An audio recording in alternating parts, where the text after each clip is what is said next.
KFC is closing restaurants in America right now. Not one or two, over 200 in just 15 months. But at the exact same time, KFC opened almost 3,000 restaurants outside the US. Same company, same chicken, same year. One country is watching it shrink. The rest of the world is watching it explode. And by the end of this video, you'll know exactly why the country that invented KFC is now its smallest customer. Here's the split, straight from the company's own filings.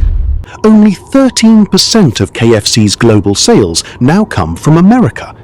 China alone brings in 27%. That's more than double the US. Europe brings in 12%, rest of Asia 11%.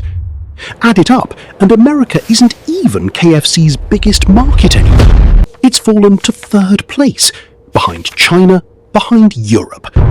In its own home country, the birthplace of the Colonel, KFC is now a background player.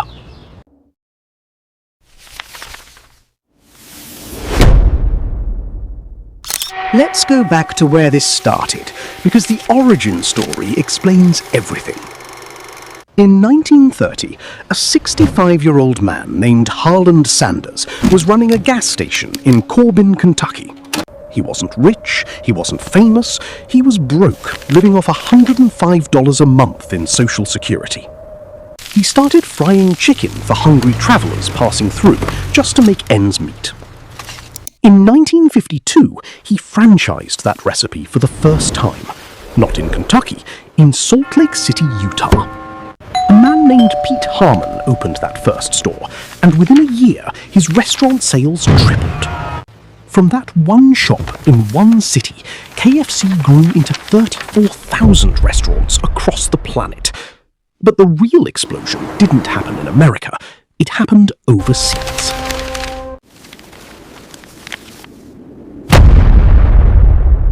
In 1987, KFC did something no Western fast food chain had ever done.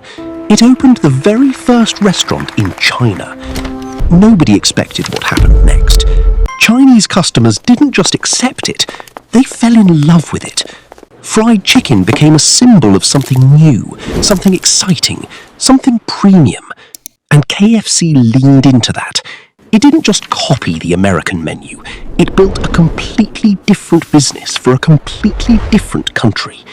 That single decision, made almost 40 years ago, is the real reason KFC makes more money overseas today. Now, let's talk about what's happening back home, because this is where it gets uncomfortable. American sales dropped 3% last year. Every other major region grew. KFC closed 161 restaurants in the US in 2025 alone. Then another 46 in the first 3 months of this year. That's roughly 5% of its entire American footprint gone in just over a year. Competition got brutal. Popeyes, Chick-fil-A, Raising Cane's, all fighting for the same customer. And American customers stopped caring about price the way they used to. They wanted value, and KFC didn't move fast enough. The brand that once ruled buckets and biscuits in every American town got outpaced in its own backyard. While America struggled, China kept expanding hard. KFC's operator in China is targeting over 17,000 stores by 2028, in China alone. Compare that to America's entire KFC footprint, which sits at around 3,600 locations total across the whole country. Latin America grew 12% last year, the fastest growth of any region.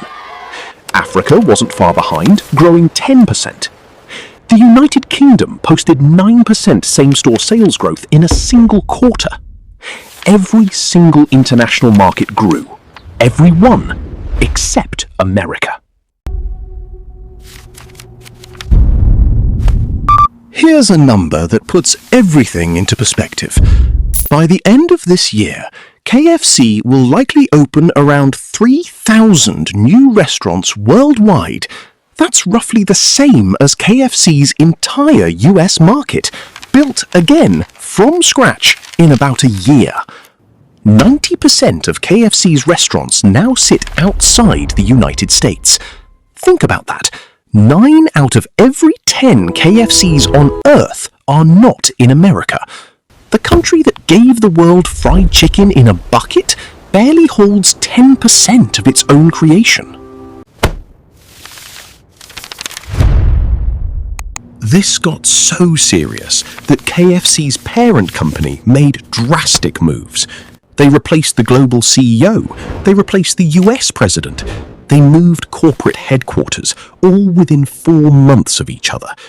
Roughly 100 corporate employees relocated, 90 remote workers were called back to the office. They even sold off Pizza Hut so the company could focus everything on fixing KFC and growing Taco Bell. The new global CEO said something that stuck with everyone who heard it. He said most Americans who only know the US version of KFC have no idea how massive the brand actually is everywhere else. KFC isn't dying. Let's be clear about that. It generated $36.4 billion in worldwide system sales last year, up from the year before. The company believes it can eventually reach 75,000 restaurants globally, more than double what it has now. But the identity has completely flipped. KFC used to be an American brand that happened to exist overseas. Now it's a global powerhouse that happens to still exist in America. So next time you walk past a KFC in your own city, remember this. You are standing in front of the smallest, slowest growing part of a massive global empire. The real KFC story isn't happening on your street. It's happening in Beijing, in Lagos, in London, in cities you've probably never even heard of. And if their expansion plan works, in a few years, KFC could look nothing like the brand you grew up with.